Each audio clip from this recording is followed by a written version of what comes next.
Agora é hora de aprender mais sobre o esporte que mais cresce no mundo. O pôquer tem mais de 30 modalidades e aqui no canal do Pôquer estamos aprendendo passo a passo sobre o estilo mais popular, o Texas Hold'em. Vamos às dúvidas dos telespectadores e quem chega agora para respondê-las é o nosso coach, Gustavo Sampaio.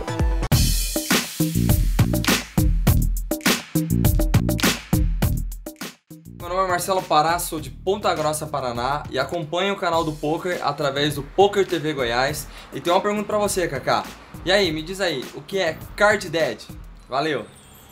Fala Marcelo, Ponta Grossa, Paraná. Excelente pergunta. Marcelo, o Card Dead nada mais é que o tempo que você fica recebendo mãos que não tenham um mínimo de jogabilidade.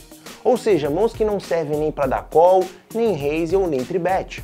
Não estou dizendo de não receber mãos fortes, estou dizendo de não receber mãos que têm um mínimo de jogabilidade, tá claro? E é aí que o pôquer começa a testar a sua paciência. Então é isso, Marcelo, muito obrigado pela sua pergunta. Bom dia, meu nome é Felipe Cardoso, sou de Goiânia, Goiás, acompanho o canal do Pôquer através do Pôquer TV. E a minha pergunta é, o que seria o walk? Fala Felipe, Goiânia, Goiás, maravilha! Felipe, o walk é quando você está no Big Blind e você puxa o pote sem fazer absolutamente nada. Cacazinho, como isso acontece? Isso ocorre quando todos os seus adversários foldam, ou seja, o TG folda, o MP folda, as posições finais da mesa também foldam e o Small Blind também folda e você puxa o pote sem fazer absolutamente nada. Quando é que isso acontece? No Big Blind, certo? Então a gente diz que quando toda a mesa roda em fold até você e você está no Big Blind e puxa o pote, nós... Temos um canal exclusivo para você enviar as suas dúvidas. Anote aí o nosso WhatsApp e também siga o canal do Pôquer pelas redes sociais. No próximo programa, a gente traz as respostas. Hoje, nosso coach vai trazer mais dicas importantes para você aprimorar o seu jogo. Assista! Cacazinho, dá uma dica para mim? Galera, a diquinha de hoje é o seguinte. Sempre que possível, faça nota dos seus adversários. Ou seja, procure fazer algum tipo de anotação da jogada dos seus oponentes. Agora, Cacazinho, como eu devo fazer isso? É importante que anotem sempre quando o vilão faz uma jogada que foge um pouco da normalidade do jogo, como por exemplo, abrir 9-2 off da posição do TG. Isso não é um raise normal dessa posição, então você já tem uma nota para fazer sobre o seu adversário, onde essa nota vai te auxiliar no futuro para você explorar esse seu vilão. Tá claro para vocês? É isso então, um abraço! Vilão da posição do MP da raise para 1600 fichas, eu opto pela linha do fold aqui do cutoff, small da call, big da call. Bate flop, small da check, big da check. Vilão da posição do MP apostas, continua a ser bet, né, fazer ser bet. O small blind opta pela linha do raise no flop, joga check, raise flop. E o cara do MP da call. Então ele traz um rate copas, o small continua apostando e novamente o MP da call. O que nesse momento parece que ambos têm um range muito forte, né? Ambos têm mãos muito fortes na situação, né? Porque o vilão do Small jogou check, raise, flop, segundo barril turn, demonstrando uma certa força. E também o vilão aqui também demonstra uma certa força, porque tá dando call em ambas as situações, né? Tanto o check, raise, flop, quanto o segundo barril no turn. O River traz um ice, o vilão da check, do Small, e o cara do MP também da check. E o parceiro do Small Blind tinha uma trinca de 8. Em relação à trinca de 8, não tem muito o que comentar, acho que até poderia continuar apostando o River, já que a mão dele é muito forte. Mas, ok a jogada dele. Agora, esse jogador aqui merece algumas notes, né? Primeiro, com relação ao raise no pré-flop, ele abriu com 6 e 9 suited do meio da mesa, é um range, no geral, bem amplo, né? Não é uma mão muito comum de se abrir dessa posição, então merece uma note por isso, né? E também ele supervalorizou o pior par do bordo aqui, né? Jogando de call no raise do adversário no flop e deu call no segundo barril turn também, com apenas o pior par do bordo. Então é um tipo de vilão que supervaloriza as mãos que tem. É um tipo de jogador que a gente, no geral, vai querer explorar, principalmente cebetando flop, turn e river, muitas vezes com top pair fraco, porque é o tipo de jogador que quando tem um parzinho mais fraco do board não consegue largar. Então esse tipo de informação vai nos trazer vantagens futuras para quando jogar contra ele. Então sempre tomem nota dos seus adversários, principalmente quando ele faz uma jogada que foge à normalidade, vamos falar dessa forma, né? O que seria o mais normal no poker, ok? É isso então aí, muito obrigado. Um abraço. Cada semana vamos aprendendo mais um pouquinho sobre esse esporte fantástico. E temos um canal exclusivo para você enviar as suas dúvidas. Anote aí o nosso WhatsApp e no próximo programa vamos trazer todas as respostas. Hoje teremos mais um vídeo educacional promovido pelo canal do Poker. Toda semana o nosso coach Gustavo Sampaio vai trazer um módulo especial para você aprender ou aprimorar o seu jogo. Vamos ver!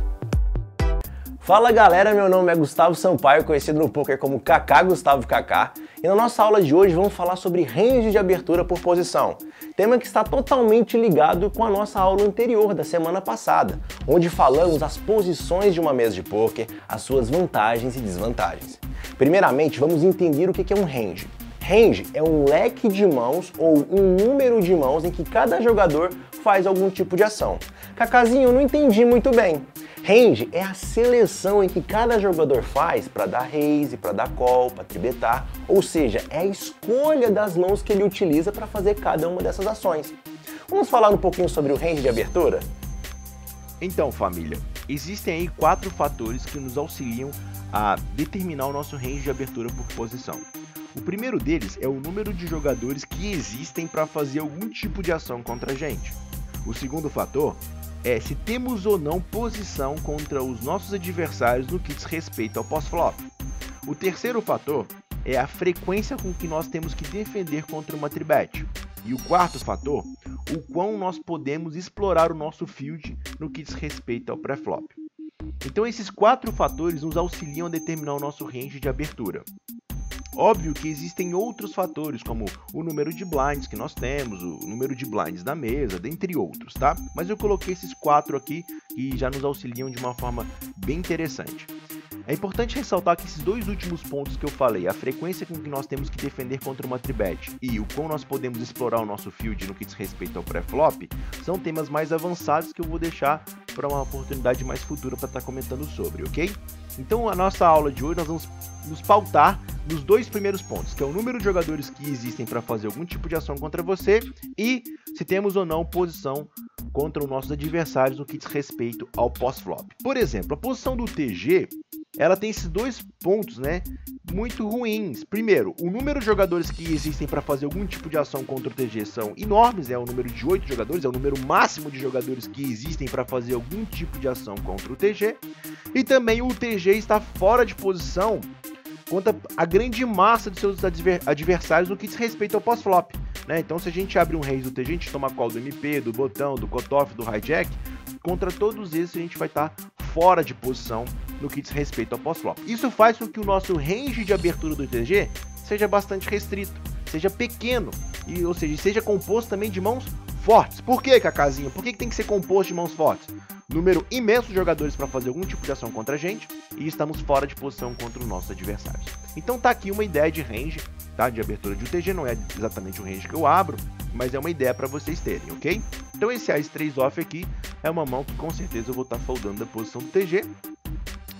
Uma outra situação, caso eu tivesse um Ace Dama Suited, por exemplo, é uma mão que eu com certeza abriria um raise no pré-flop, já é uma mão bastante forte, mesmo com esses pontos negativos que o TG tem, ok? Diferentemente, por exemplo, a posição do botão, quando a mesa roda em fold até ela, obviamente, a gente agora só tem 2 jogadores que podem fazer algum tipo de ação contra a gente, que é quem? Small e Big Blind. Número restrito, número pequeno de jogadores que podem fazer algum tipo de ação contra a gente. O segundo fator também é que nós temos posição sobre nossos adversários no pós-flop. Então, com esses 2 fatores muito positivos, o meu range de abertura vai fazer o quê? Ele vai ampliar bastante, vai se enlarguecer. Por quê, Gustavo? São 2 fatores que eu tenho muito a meu favor. Número pequeno de jogadores para fazer algum tipo de ação contra mim e eu ainda tenho posição sobre os meus adversários, certo?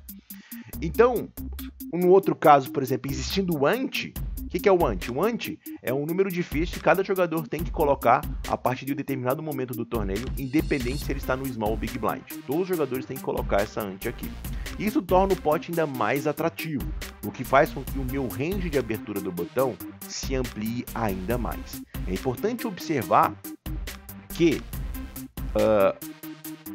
a sua lucratividade no poker, ela não é medida em número de fichas, e é medida então em número de blinds. Então tá aqui também um rangezinho só ilustrativo para você ter uma ideia do como eu posso abrir o meu range da posição do botão. Beleza? Observamos então os pontos principais para montarmos o nosso range de abertura por posição. Cacazinho, eu entendi tudo. Vou agora abrir N2 qualquer duas cartas da posição do botão. Cuidado com isso, pois o poker é um jogo de adaptação. Se os seus adversários observarem que você está abrindo muito mais do que deveria da posição do botão, então você pode começar a ser explorado pelos seus adversários. Então tome muito cuidado com isso. Após você ter entendido por que abrimos ranges menores em determinadas posições e ranges maiores em outras posições, você terá agora uma noção do range de abertura dos seus vilões. Ou seja, você entende que no geral os seus adversários vão abrir um range mais forte do TG, por exemplo, e um range mais fraco, mãos mais fracas nas posições finais da mesa. Isso nos dará uma ideia de como agir ao raise dos seus adversários, seja dando call, fold ou tribet. Mas isso é um tema para nossa próxima semana, nossa próxima aulinha. Não perca, hein? Semana que vem. Um abraço! Agora vamos saber as novidades da semana com o nosso correspondente oficial, direto da Capital Federal. Oi, Cadu, boa tarde. E aí, quais são as novidades? E aí, pessoal, tudo bem? Galera do canal do Poker. Boa noite aqui, né? Boa noite a todos. Estamos aqui no salão da P2W, vocês podem ver que está lotado mais um dia. Hoje é quinta-feira, mas na segunda-feira foi realizado aqui um satélite para o BSOP Brasília, com 10 vagas garantidas, onde o garantido foi alcançado. E aí, Carlinhos, tudo bem? E agora é o seguinte, pessoal, estamos aqui nesse momento com o presidente da federação, que vai falar pra gente qual é a novidade pra semana que vem. Fala aí, Luan. Segunda etapa do Brasiliense, não tem muita novidade não. É? Não, vamos repetir a dose da primeira, só que dessa vez a gente teve mais tempo para trabalhar. O pessoal viu o resultado da primeira edição, que foi muito boa para a época do ano. E vamos torcer que a gente consiga ultrapassar todos os números que a gente conseguiu alcançar na primeira etapa. Maravilha. Obrigado, Luan. Eu agradeço. Galera, é o seguinte, CBP, semana que vem, de 4 a 15 de março, vários eventos, muita diversão. Venham para Brasília, curtam e aproveitem. Um abraço e até a próxima. Abraço, gente. Seguinte, este quadro era para ser o quadro Polêmica da Semana, em resposta ao que o Moisés, sócio proprietário do KSOP, havia falado no programa número 2 a respeito da coincidência de datas referentes ao KSOP São Paulo e ao BSOP Brasília, que ambos vão acontecer entre 4 e 10 de abril. O que acontece, pessoal? O Luan, presidente da Federação Brasiliense de Pôquer e também Flor do BSOP, entrou em contato comigo e afirmou o seguinte: independente de qualquer coisa, de qualquer acontecimento, do que o pessoal achar a respeito da situação, tanto ele como presidente da federação, quanto o pessoal do BSOP não vão se pronunciar a respeito do assunto. Eles acham que é uma briga e uma discussão desnecessária, que quanto mais argumentos e explicações forem dadas, mais pano para manga a respeito da situação. Então, em virtude disso, escolheram não falar nada a respeito. A gente respeita, entende, sabe como é que são as coisas, como é que tudo acontece. Então, fica para vocês a seguinte situação. O nosso intuito qual é? É ser imparcial. O intuito do canal do Poker é estar do lado dos jogadores, de quem quer se divertir ou se profissionalizar, e aqui a gente poder dar qualquer tipo de informação que vá ajudar a todos nesse momento. Então, o intuito nosso é que isso não mais aconteça, que de repente eles possam entrar num acordo de ambas as partes, para que não ocorra choque de datas, todos os eventos que possam acontecer no Brasil daqui para frente, de uma forma que a gente possa jogar tanto um quanto o outro evento, prestigiando ambas as instituições e fazendo com que o poker possa crescer cada dia mais. Então, é isso aí, galera. Infelizmente a gente não teve a resposta, mas a gente entende e aceita, e esperamos que depois do mês de abril a gente possa dar informações sempre muito boas a respeito desse tipo de situação, ok? Abração a todos aí e até a próxima. Ficha no pano, galera. Tá bom, até semana que vem. No próximo bloco tem entrevista especial sobre inteligência emocional. Voltamos já.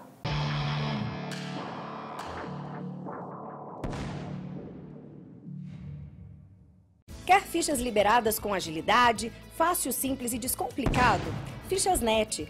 Foco no pôquer e fichas na mesa. O Fichas.net traz suas fichas até você. Acesse os nossos canais de comunicação e bom jogo!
Com fabricação própria, a Real Poker garante produtos de alta qualidade, design exclusivo e soluções práticas.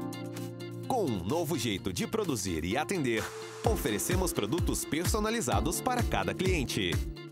Em qualquer lugar que você esteja, monte você mesmo os seus produtos em nossa loja online com alguns cliques.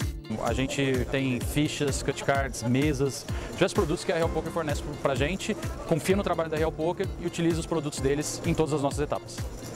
Sabemos que somos mais do que uma fábrica de artigos. Somos uma fábrica de momentos emocionantes e transformadores de ambientes.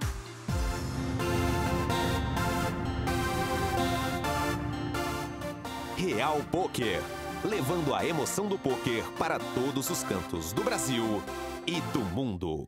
Quer fichas liberadas com agilidade, fácil, simples e descomplicado? Fichas.net. Foco no pôquer e fichas na mesa. O Fichas.net traz suas fichas até você. Acesse os nossos canais de comunicação e bom jogo!